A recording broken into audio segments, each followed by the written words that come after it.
Assalamualaikum warahmatullahi wabarakatuh. Halo, saya Meira. Bagaimana kabar kalian? Kali ini saya akan melanjutkan membacakan buku The Alpha Girls Guide, menjadi cewek smart, independen, dan anti galau. Saya akan membacakan bab ke-6 dari buku ini yang berjudul The Alpha Looks. Saat kita membicarakan alpha female, umumnya yang terpikirkan hanyalah kualitas internal mereka, sifat, attitude, kebulatan tekad, dan kerja keras.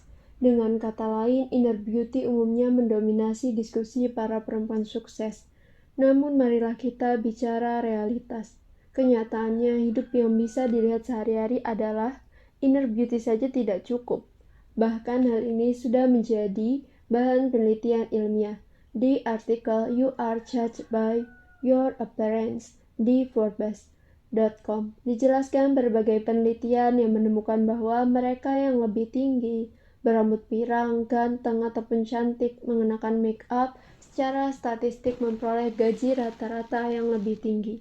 Bahkan disebutkan bahwa perempuan yang mengenakan make up dianggap lebih kompeten dan lebih bisa dipercaya, serta mendapatkan gaji 30% lebih tinggi dari mereka yang tidak mengenakan.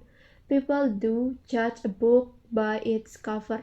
Kita memang dinilai salah satunya dari penampilan kita. Suka tidak suka, inilah realitas hidup.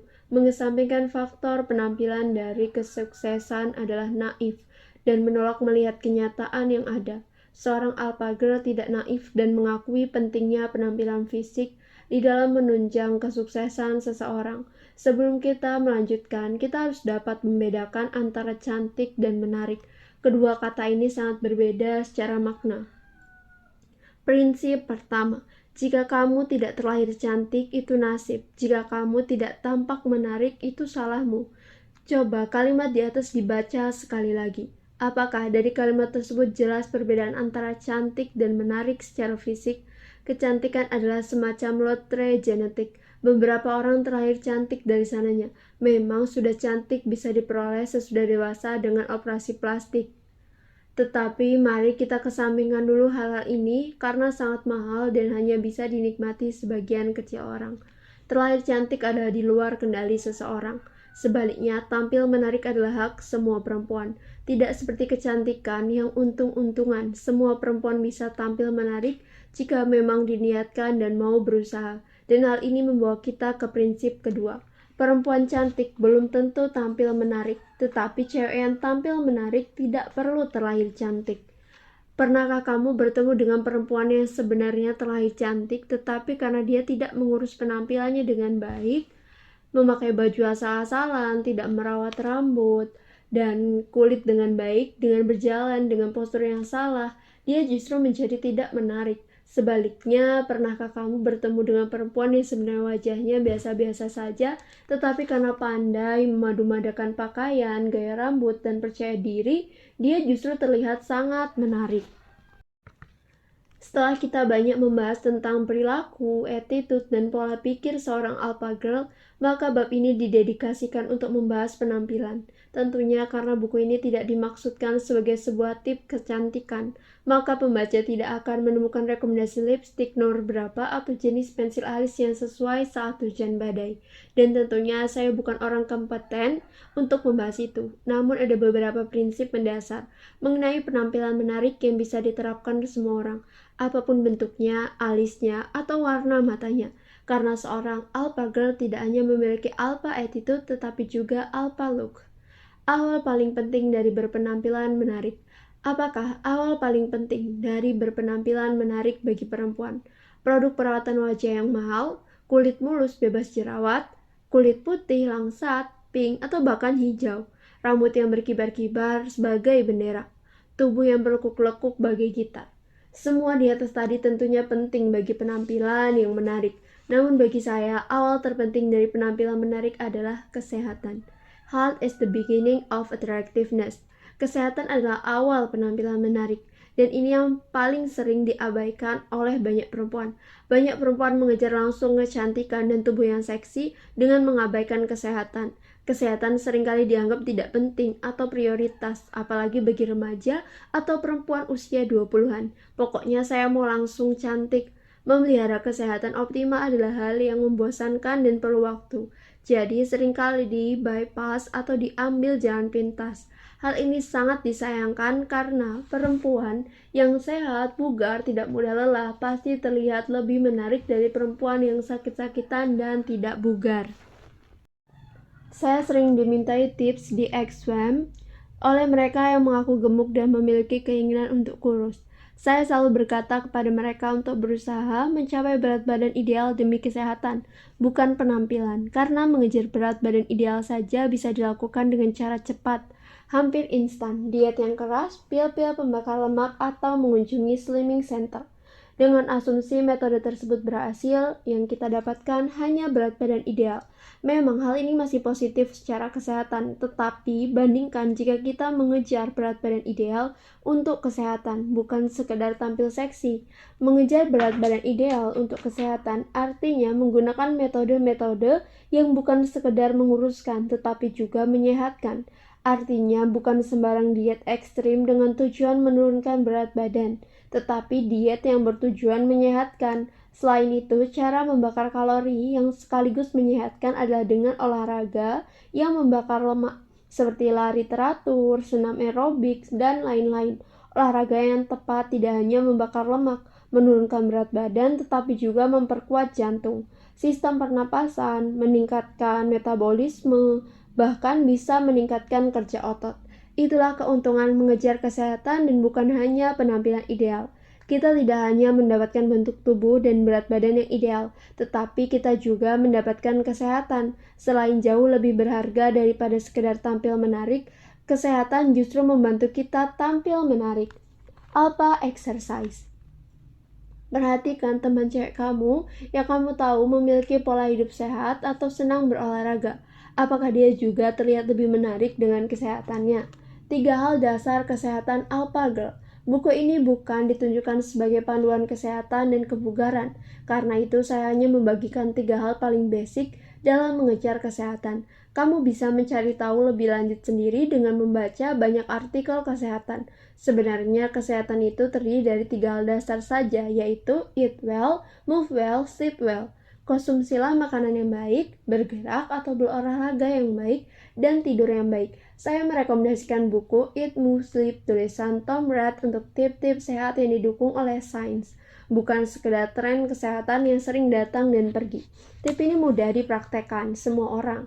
Berikut ini adalah beberapa tips dasar dari Tom Rath. Yang pertama, eat well, makan dengan baik.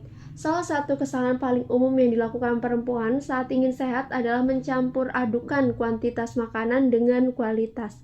Masih banyak orang yang mengira pola makan sehat adalah sekedar mengurangi jumlah makanan atau kuantitasnya, seolah-olah makan lebih sedikit sudah identik dengan menjadi sehat. Istilah kalori sering digeneralisasikan sebagai musuh jahat. Padahal kalori ada berbagai jenis, dan yang penting adalah memilih jenis kalori yang baik. Diet secara kuantitas juga menyebabkan persepsi bahwa untuk sehat kita tidak boleh kenyang dan harus selalu merasa lapar. Padahal tidak ada yang salah dengan kenyang, asalkan kenyang yang berkualitas. Kesalahan lain yang juga sangat umum adalah menjadikan praktik pola makan sehat sebagai sebuah program sementara. Pasti kita pernah bertemu teman atau kita sendiri mengatakan saya lagi diet nih. Lagi diet menunjukkan seseorang sedang menjalankan program diet yang artinya akan ada waktunya program itu berakhir dan dia kembali ke pola makan normal. Padahal pola makan yang sehat itu bersifat senantiasa, tidak ada awal dan akhir. Bukan hanya seminggu 2 minggu, prinsip makan sehat sebagai sesuatu yang sementara ini mungkin juga disebabkan persepsi yang keliru bahwa diet itu adalah sekedar mengurangi kuantitas makan, sehingga menyebabkan rasa tidak nyaman dan lapar, dan akhirnya hanya dijalankan seperlunya. Prinsip penting dari Eat Well adalah mengubah kualitas dari apa yang kita makan sehari-hari, bukan mengandalkan menu makanan khusus atau suplemen pengurus secara on-off. Hal-hal sederhana yang bisa dilakukan sehari-hari seperti mengurangi konsumsi gula, baik gula pasir maupun yang terkandung dari makanan dan minuman kemasan, memilih karbohidrat kompleks, dan menghindari karbohidrat refined seperti nasi putih atau roti putih dan menggantinya dengan nasi merah atau roti gandum utuh. Mengapa kita sulit mengurangi kebiasaan menyantap makanan yang tidak bermutu? Karena dampaknya tidak langsung terasa. Jika kita salah memakai sepatu, umumnya kaki langsung terasa sakit atau lecet, sehingga kita langsung menyadari ada yang salah dan mengganti sepatu. Dengan kebiasaan makanan yang buruk, seringkali dampaknya memakan waktu lama. Kenaikan berat badan hanyalah salah satu dampak yang terlihat relatif cepat. Masih banyak dampak buruk makanan yang terakumulasi dalam jangka waktu lama. Kolesterol misalnya, secara perlahan membuat pembuluh darah arteri mengalami penyempitan dan kelak bisa menyebabkan serangan jantung atau stroke. Karena prosesnya yang lambat membuat banyak orang tidak memperdulikannya sampai sudah terlambat. Alpagal tidak hanya memikirkan dampak kebiasaan makan yang buruk dalam jangka pendek, berat badan dapat naik, tetapi juga dampak jangka panjang. Sekali lagi, yang penting dari kebiasaan makan yang baik atau eat well adalah memikirkan kualitas dan bukan kuantitas, serta menjadikan pola makan itu sebagai kebiasaan sehari-hari, bukan program sementara. Yang selanjutnya, move well atau bergerak dengan baik. Salah satu kebiasaan buruk manusia modern adalah kurang bergerak. Sedentary lifestyle. Manusia terus menciptakan teknologi yang membantu hidupnya. Jika zaman dahulu, nenek moyang kita harus banyak berjalan untuk menyelesaikan urusannya, sekarang kita bisa naik angkot, motor, mobil, dan ojek. Kita menciptakan teknologi yang mencegah kita untuk merasa lelah. Lift dan eskalator sekarang menjadi kelengkapan gedung agar kita tidak perlu menggunakan tangga. Bahkan untuk berbincang-bincang dengan teman sekantor pun kita tinggal menggunakan telepon kantor atau chatting dengan handphone. Ironisnya, semua teknologi yang membuat kita tidak perlu lelah justru perlahan merusak badan kita. Badan manusia memiliki desain yang selama puluhan ribu tahun diperuntukkan untuk bergerak. Nenek moyang kita, manusia purba, tidak bisa memesan nasi padang pakai Gojek. Boro-boro pakai Gojek, nasi padang saja tidak ada. Mereka harus berburu sapi purba dengan susah payah setiap ingin makan rendang purba. Aktif bergerak sudah menjadi keharusan bagi nenek moyang kita selama ribuan tahun. Kehidupan modern yang membuat kita duduk di kelas atau kantor selama berjam-jam hampir setiap hari membuat tubuh kita tidak bergerak sebanyak yang seharusnya. Karenanya, timbullah berbagai gangguan seperti berat badan tidak ideal, diabetes, penyakit jantung, dan lain-lain. Ibarat mobil balap yang tidak pernah digunakan dan hanya parkir di garasi, akhirnya justru akan rusak. Sama seperti dengan kebiasaan makan sehat, bergerak yang baik tidak hanya terbatas kepada waktu khusus olahraga. Ini juga kesalahan yang umum terjadi. Kita menerjemahkan gaya hidup aktif artinya harus meluangkan waktu khusus, bahkan tempat yang khusus hanya untuk bergerak aktif.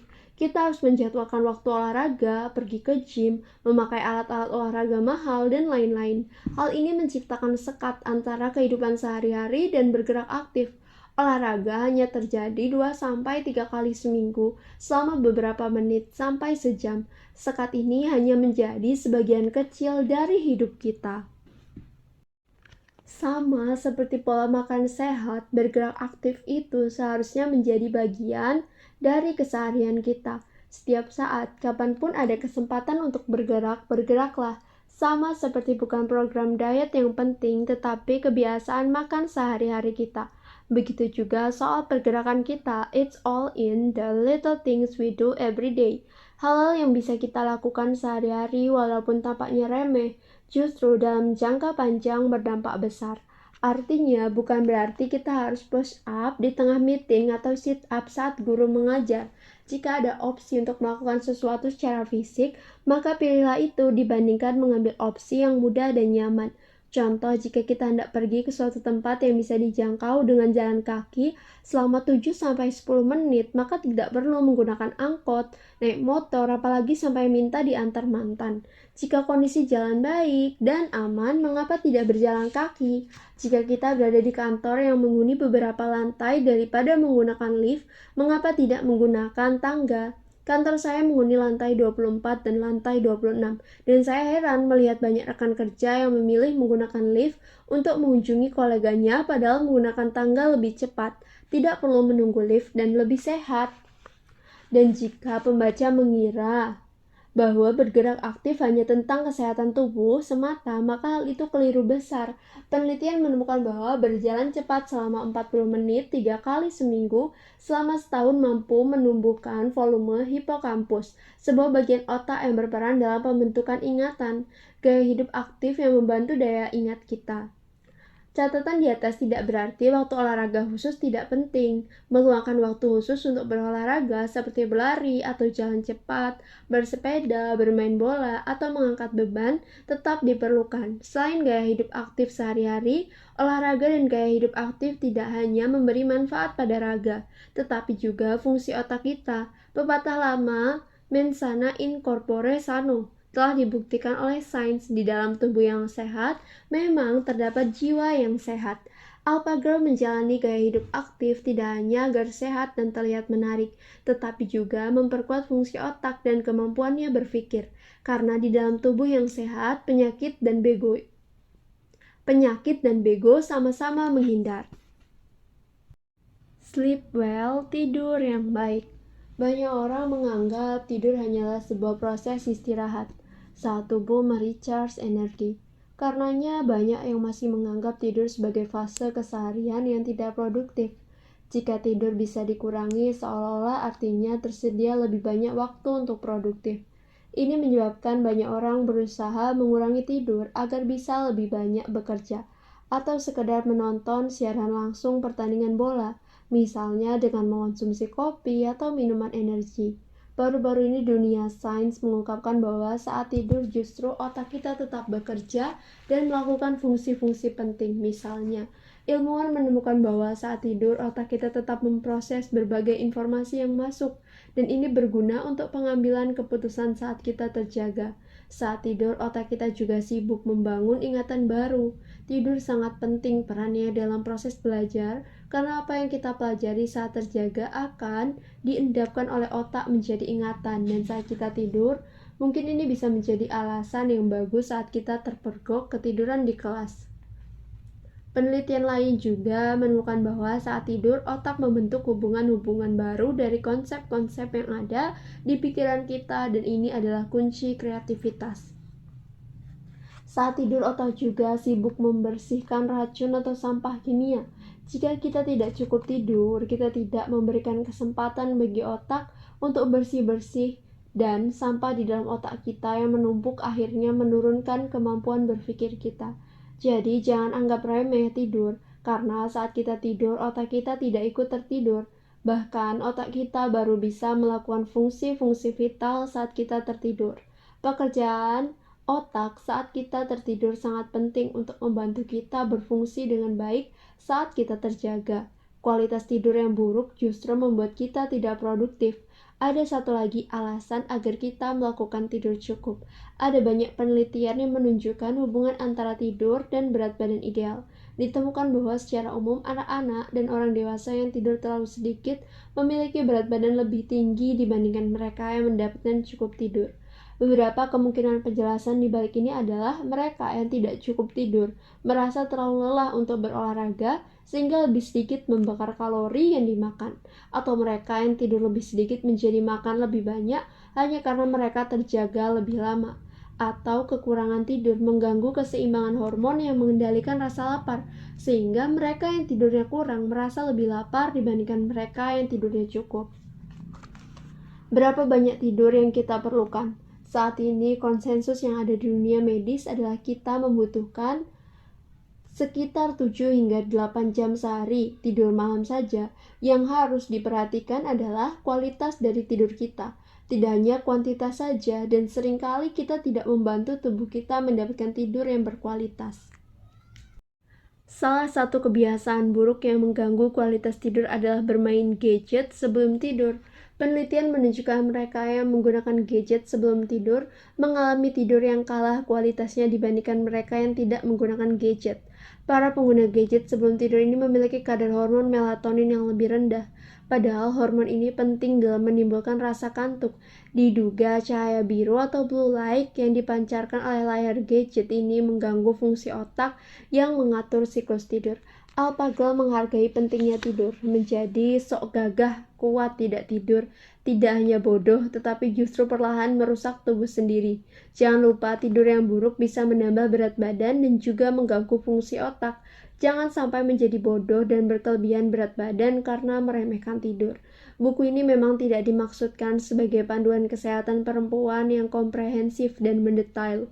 Semoga ini bisa menjadi inspirasi bagi para Alpha Girls untuk mencari lebih lanjut informasi mengenai kesehatan. Kesehatan adalah awal yang harus dikejar sebelum tampil menarik, dan perempuan yang sehat dan fit lebih mudah untuk terlihat menarik dibanding perempuan yang tidak fit dan mudah sakit. Logis dong. Jangan lupa untuk tetap kritis dan mencari informasi yang bisa dipercaya, karena di luar sana banyak sekali tips kesehatan yang simpang siur dan tidak didukung penelitian yang bertanggung jawab. Seorang alpha girl akan diteliti membaca artikel dan tips kesehatan. Mereka juga tidak mudah terbawa tren kesehatan yang sering silih berganti. Eat, move, and sleep well. Makanlah yang bijak. Selalu berusaha aktif di setiap kesempatan dan menghargai waktu tidur. Semoga 3 prinsip sederhana ini bisa membantu. Dampak kebiasaan buruk itu tidak instan. Salah satu hal yang mungkin bisa memotivasi kita agar mau menumpuk kebiasaan yang baik untuk kesehatan dan menghindari kebiasaan yang buruk adalah dengan mengingat bahwa kebiasaan buruk itu banyak sekali yang dampaknya terakumulasi dalam jangka panjang. Jika kita sering kekurangan tidur, mungkin kita tidak merasakan langsung dampak buruknya. Selain kantong mata, mengantuk seharian, dan sulit berkonsentrasi. Jika terjadi terus-menerus, maka secara perlahan bagian tubuh kita yang lain bisa terganggu. Kurang tidur dalam jangka panjang bisa menyebabkan gejala depresi, merusak kulit sehingga tidak bercahaya, atau kehilangan kekencangannya. Penting bagi semua perempuan, bukan? Mengganggu fungsi memori, dan lain-lain. Hal yang sama akan terjadi karena kebiasaan makan yang buruk atau kekurangan olahraga. Hal-hal buruk yang kita lakukan saat remaja mungkin tidak kita rasakan langsung akibatnya, tetapi baru belakangan saat kita berusia 30-an atau 40-an. Dan pada saat itu mungkin efek kebiasaan buruk kita saat muda sudah sulit untuk diubah.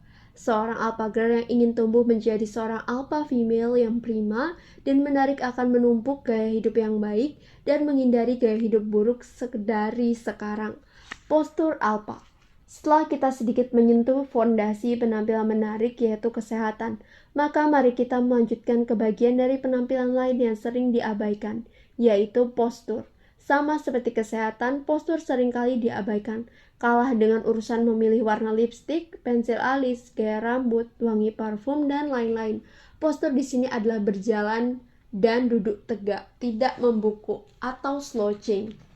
Saya ingat bahwa sejak kecil ayah saya selalu memarahi saya jika saya ketahuan berdiri dan berjalan dengan membungkuk.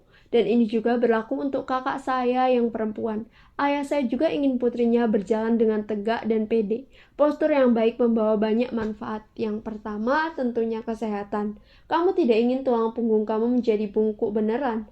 Jika kita memiliki postur yang keliru sejak muda, maka akan semakin sulit dikoreksi saat tua nanti. Jadi, sedari muda, biasakanlah berdiri dan duduk yang tegak. Minta sahabat dekat dan orang tua untuk aktif mengingatkan jika kita mulai membungkuk. Postur yang baik juga memberi manfaat psikologis. Sebuah penelitian oleh University of Auckland menunjukkan duduk dengan postur tegak mampu membantu melawan stres. Mereka yang duduk dengan postur tegak memiliki emosi yang lebih positif dan lebih percaya diri. Penemuan yang relatif baru dari dunia sains dan psikologi adalah bahwa hubungan antara kondisi pikiran dan tubuh kita berlangsung secara dua arah. Kita tidak hanya tersenyum karena merasa senang, tetapi kita bisa merasa senang karena kita tersenyum. Bahkan senyum terpaksa sekalipun. Sebuah fenomena yang sudah dibuktikan di dalam eksperimen. Hal yang sama juga ditemukan dengan postur. Jika kita memiliki postur yang tegap dan percaya diri, maka akhirnya kita pun benar-benar merasa lebih positif dan yakin. Sebaliknya, jika postur kita membungkuk dan terlihat takut, maka postur ini mengirimkan sinyal kepada otak bahwa kita memang sedang merasa tidak percaya diri dan tidak yakin. Dengan kata lain, postur kita adalah pikiran kita. Seorang alpha girl akan menjalankan aktivitas sehari-harinya dengan terus mengingatkan agar memiliki postur yang baik, berjalan tegak, menciptakan aura percaya diri yang terlihat orang lain, dan rasanya tidak ada yang tidak setuju bahwa sosok yang tampak percaya diri akan terlihat lebih menarik daripada sosok yang tampak tidak percaya diri. Selain itu, seorang alpha girl memperhatikan posturnya karena dia juga menyayangi tubuh dan kesehatannya. Alpha exercise. Perhatikan posisi kamu membaca saat ini. Apakah kamu duduk dengan tegak atau kamu duduk membungkuk?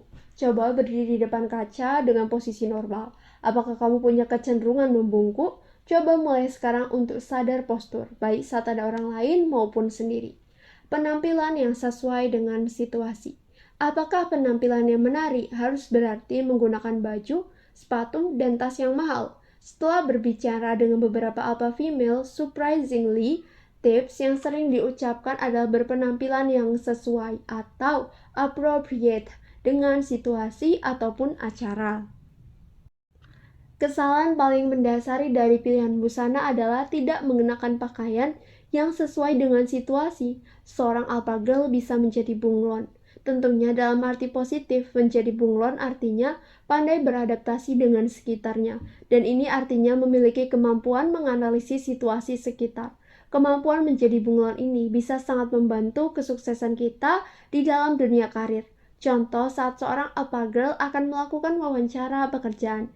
Dia tidak akan melangkah memasuki wawancara tanpa mengetahui terlebih dahulu dress code yang sesuai di perusahaan tersebut. Industri yang berbeda memiliki dress code yang berbeda juga. Karyawan bank memiliki gaya busana yang berbeda dengan karyawan biro periklanan misalnya. Sang alpha girl akan memilih gaya busana yang sesuai dengan perusahaan yang akan mewawancarainya, karena sifat manusia adalah lebih menyukai sesuatu yang familiar. Busana dan tata rias juga harus disesuaikan dengan umur. Saya mendengar banyak keluhan bagaimana remaja yang masih berusia belasan justru sekarang tampil seperti tante-tante usia 30-an. Masa remaja hanya sekali datang, nikmatilah kecantikan masa mudamu yang alami. Kenapa ingin buru-buru tampak tua sih? Alpha sister say, tampillah sesuai usia. Kalau masih remaja ya berdandan dan gunakanlah make up sesuai dengan usia. Busana dan penampilan memiliki kontribusi kepada kesukaan kita dengan cara membentuk persepsi orang lain terhadap kita. Ingin terlihat smart, then dress smart. Ingin terlihat seperti orang yang kompeten dan bisa diandalkan, then dress kompeten. Ungkapkan dress to success ada benarnya. Sepanjang karir, saya sudah sering melihat perempuan muda yang terbantu penampilan yang baik sehingga tidak hanya terlihat profesional, tetapi menjadi terlihat lebih cerdas dengan pilihan busana yang tepat. Sebaliknya, seorang profesional perempuan yang sebenarnya cerdas menjadi tidak meyakinkan karena pilihan busana yang sembarangan dan tidak memperhatikan situasi. Alpha sister says, jangan malas untuk merawat diri karena mereka yang terlihat pantas dan enak dilihat pada akhirnya akan mendapat apresiasi dan respek lebih di pekerjaan. Berbusana sesuai dengan situasi tidak hanya berguna di dalam urusan pekerjaan atau melakukan bisnis. Dalam situasi sosial pun mengenakan baju yang sesuai akan membantu meningkatkan daya tarik kita. Berbusana saat situasi santai dan informal tentu berbeda. Saat ada acara resmi, banyak perempuan yang terlahir cantik sekalipun akan terlihat tidak menarik jika tidak berbusana sesuai dengan situasi dan acara. Soal kosmetik atau jenis busana, saya tidak akan sok tahu. Saya bahkan tidak bisa membedakan antara eyeliner dan maskara. Yang pasti, efek dari kosmetik tidak bisa dibantah.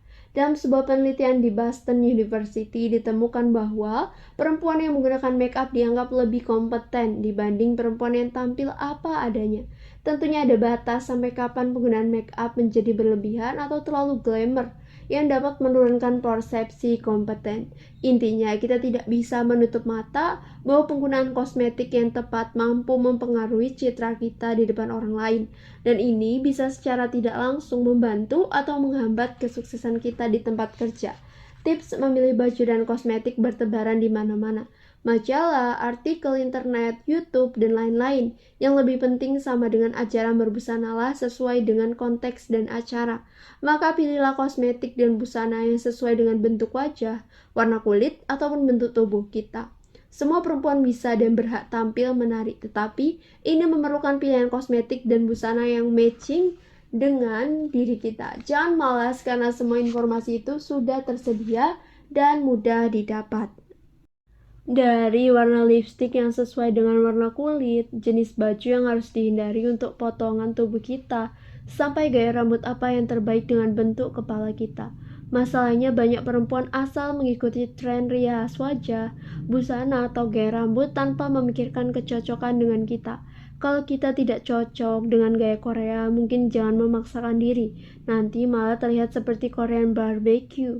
Terakhir, jangan lupakan faktor kenyamanan dan juga kesehatan. Tidak ada gunanya kamu tampil cantik dan seksi dengan high heels 25 cm. Tapi saat berjalan tertiup angin puyuh sedikit, kamu tumbang menimpa tukang gorengan. Sesuatu yang tidak nyaman pasti terlihat oleh orang lain. Jadi percuma kamu sudah menggunakan busana desainer terakhir bagaikan Katniss Everdeen di Hunger Games, tapi wajah kamu terus-menerus tampak seperti sembelit seharian. Atau kamu menggunakan lipstik cetar badai tapi menimbulkan reaksi alergi, sehingga bibir kamu bengkak seperti baru dicium tawon.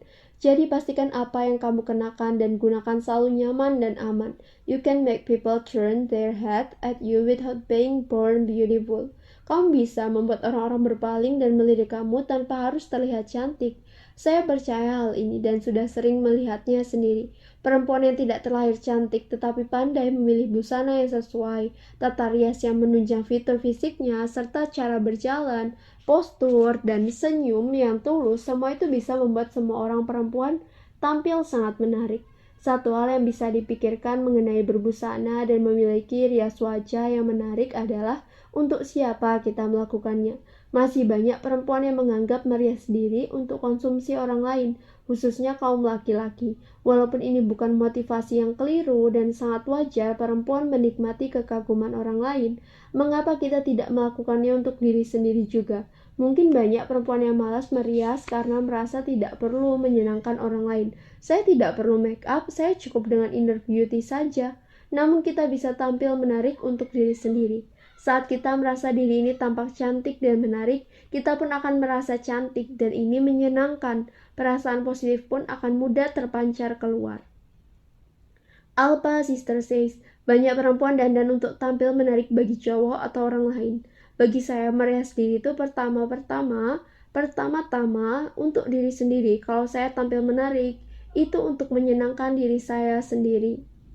Kalau kamu merasa tidak pede dengan kemampuan merias diri kamu, kamu bisa meminta pertolongan teman baik kamu yang memang mampu memberi nasihat. Teman yang baik bisa memberikan tips penampilan sesuai dengan kepribadian kamu, dan bukannya main dandan-dandanan bisa mempererat pertemanan ya. Alpha Learning, penampilan bukan penentu sukses terpenting, tetapi juga tidak bisa diabaikan sama sekali. Tidak semua perempuan terlahir cantik, tetapi semua perempuan berhak dan bisa tampil menarik. Fondasi dari penampilan menarik adalah kesehatan. Jika kita sehat, fit, penuh energi, maka lebih mudah untuk kita tampil menarik. Kunci menuju kesehatan prima adalah memperhatikan 3 hal, makan, bergerak, atau olahraga, dan tidur. Jika ketiga aspek ini dilakukan dengan baik, maka lebih mudah untuk meraih kesehatan optimal. Jangan abaikan postur. Postur yang tegak tidak hanya lebih sehat, tetapi membantu memancarkan aura percaya diri, dan postur yang baik membuat kita merasa lebih percaya diri. Pilihlah busana dan make up yang sesuai dengan diri kita dan juga nyaman. Tampil menarik untuk diri kita sendiri, baru untuk orang lain. Baiklah, bagian kali ini telah usai. Terima kasih untuk teman-teman yang telah mendengarkan. Semoga mendapat banyak hal bermanfaat dari buku ini. Bagi teman-teman yang ingin memberi saran atau merekomendasikan buku untuk dibaca, bisa disampaikan melalui kolom komentar. Terima kasih. Sampai jumpa di audiobook selanjutnya. Wassalamualaikum warahmatullahi wabarakatuh.